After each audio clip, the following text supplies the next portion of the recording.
Boom. New Apple AirPods Pro. Check it out. Brand new, fresh from Apple. I want to go over what you get out of the box and my review after having these for almost a week.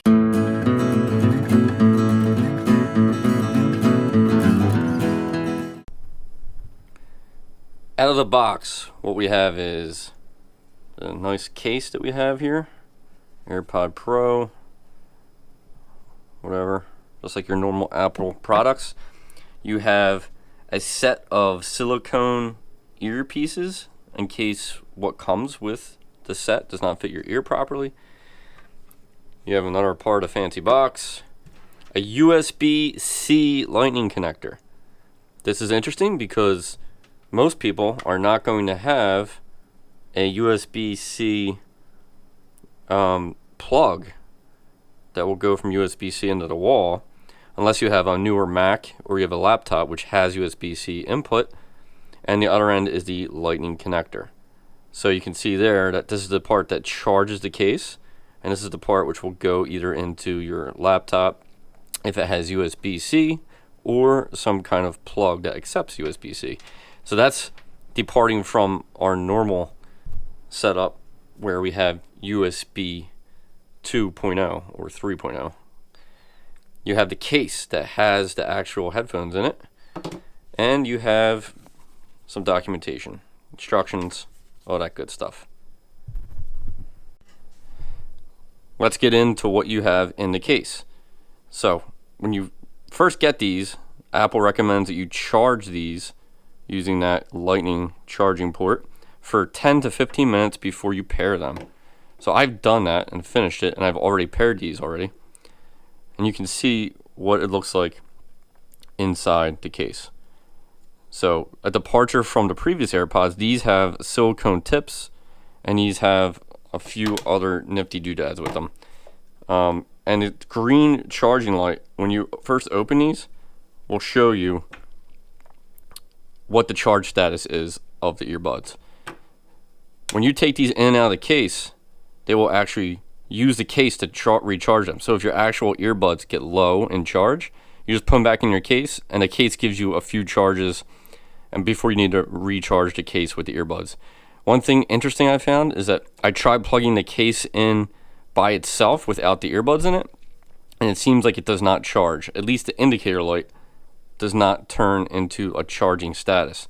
So it seems like, I could be wrong, it seems like in order to charge the case, you have to have the earbuds in it, which is kind of interesting. I could be wrong there, but I did not notice the indicator light up to charging.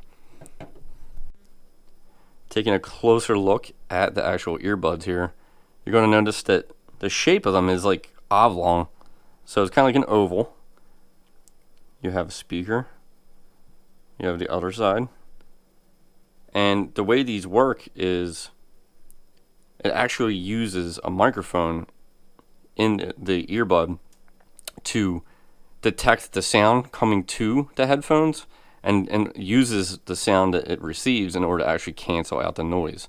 So you get passive noise cancellation just by having the silicone earbud in your ear, and you get full noise cancellation by actually enabling a mode on your Apple device which will allow you to turn on the noise canceling.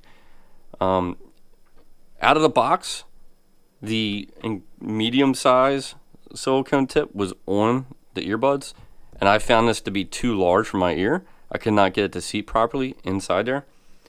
And after I switched that to the small earbud silicone tip, I have not had any problems. So far the fit for me seems to be good with the small earbud. When you go to put this in your ear, what you're going to see is look for left or right on there. You'll see it'll tell you what ear. You'll want this to be facing slightly out and forward you, and pop it in, and then even twist it a little bit. That's what I find works. So I take this, I point the little vertical part of it a little more forward and get it in my ear, and then twist it a tiny bit to get it seated in there properly. And now that tends to give me a nice firm fit. So now I'm going to switch to the phone, and then what you're going to notice is when you go into, there's a setting on here that shows you 3 modes: noise cancellation, off, or transparency.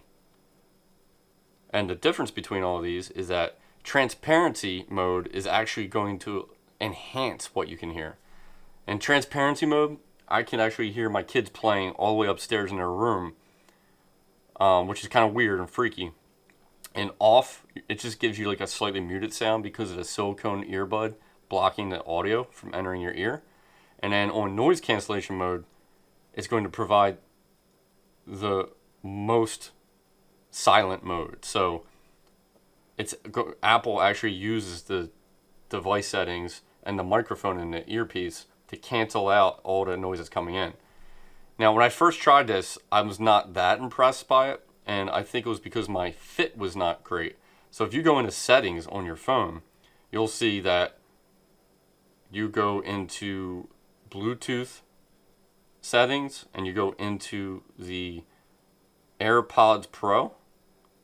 There's some settings, you can toggle all the settings here, and you can do an ear tip fit test. And if you continue through this menu and hit play, it'll play music in your ears, and then it will tell you if the seal is good or not. So initially on the left ear, it was telling me that it was not a good fit and I should redo the fit in my ear. So I took them out and put them back in, and then I found out that pulling the tip forward and actually putting it in and turning it a tiny bit seems to have it fit perfectly almost every time now. And I've worn these things a lot over the last 5 days or so, and I can tell you that the noise cancellation, my rating would be like an 8, maybe. Like, I think the Bose over-the-head earphones kind of block like most everything out. The Apple AirPod Pros cancel out a lot of noise, but it's not really like super quiet, I wouldn't say. Like, it cancels out a lot of noise, don't get me wrong. But if you're talking about noise canceling, like being dead silent, I can still hear my children playing. I can still hear people talking around me. It's just that a lot more muted than it normally is. So I would say that for $250, if you're looking for like superb noise cancellation, I would say over-the-ear Bose or high-quality headphones that go over the ears and provide noise cancellation are going to be your best bet. If you're just looking for very good noise-canceling wireless Bluetooth earbuds, I would say that these are great. These work very, very, very good. And the transparency mode is really like weird and really crazy. It allows you to hear all kinds of stuff you didn't even know you could hear before. So if you want to be able to listen to music or talk to somebody, like say if you're riding a bike or you want to be aware of your surroundings and you don't want to cancel out all that noise, then use transparency mode, because that's going to allow you to actually enhance and hear more while still being able to listen to a conversation on the phone, be in a meeting with somebody, and still be aware of your surroundings, whether you listen to music or something. So when you're crossing the street or you're riding a motorcycle, let's say, I would say transparency mode is nice to be able to hear your surroundings still, while still being able to hear what you want to hear from media or a recording or the radio or whatever you're listening to. So I'm not overly impressed after 5 days with these, but for $250 as of today, I would say that if you're a tech nerd, you like new tech, or you love audio, and you want something in a small form factor, I would say buy them. If you don't care about how large your headphones are and you're looking for the best noise cancellation, I would say spend a little bit more money, go up to a Bose over the ear. Or if you just love Apple stuff and you're going to buy it no matter what, then I guess you're going to go out and buy it anyway, no matter what I say. So I would say for $250, it's a lot of money for enhanced like audio quality in a Bluetooth headphone. I think it's cool because they take up such less amount of space, and I like that I could toggle the modes. The fact that I could toggle the modes on my device means that I can be focused on something and switch to being in a mode where I can be aware of my surroundings, which is what I really like. So I would say definitely check that out. Spend the $250. I've tested these on multiple conference calls now for work, and I haven't had any issues with people hearing me. So it seems like the microphone is very good in these, a lot better than my other LG Bluetooth headphones and Skull Candy headphones, which I have. I would say that the audio quality for the microphone is very good on these. So I will say for microphone, it's an A+ rating. For noise cancellation, it's like a B+. For overall value for the money you get, I would say like a B+. And for me, would I buy them again? Yes, I would. I would totally buy them again. And the other thing which is neat is if you have a wireless charging pad here, this case will actually charge on the wireless charging pad.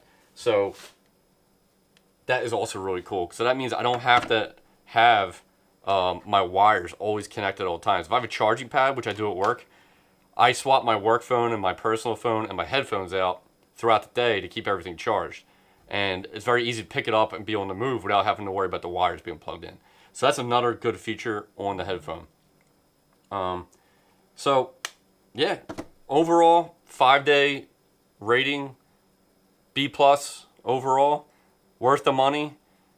Hardcore audio tech nerds who are really stingy about noise cancellation, look elsewhere. Everybody who loves Apple products or somebody who wants a smaller form factor and good audio quality for microphone and phone calls, I would say look at these and buy them.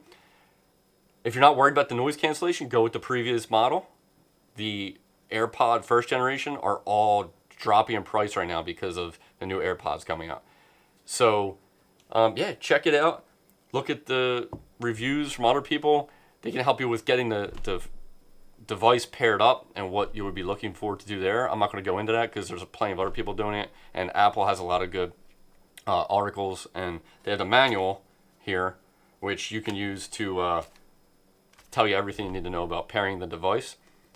So yeah, 2 thumbs up, B+. Check it out. Peace out.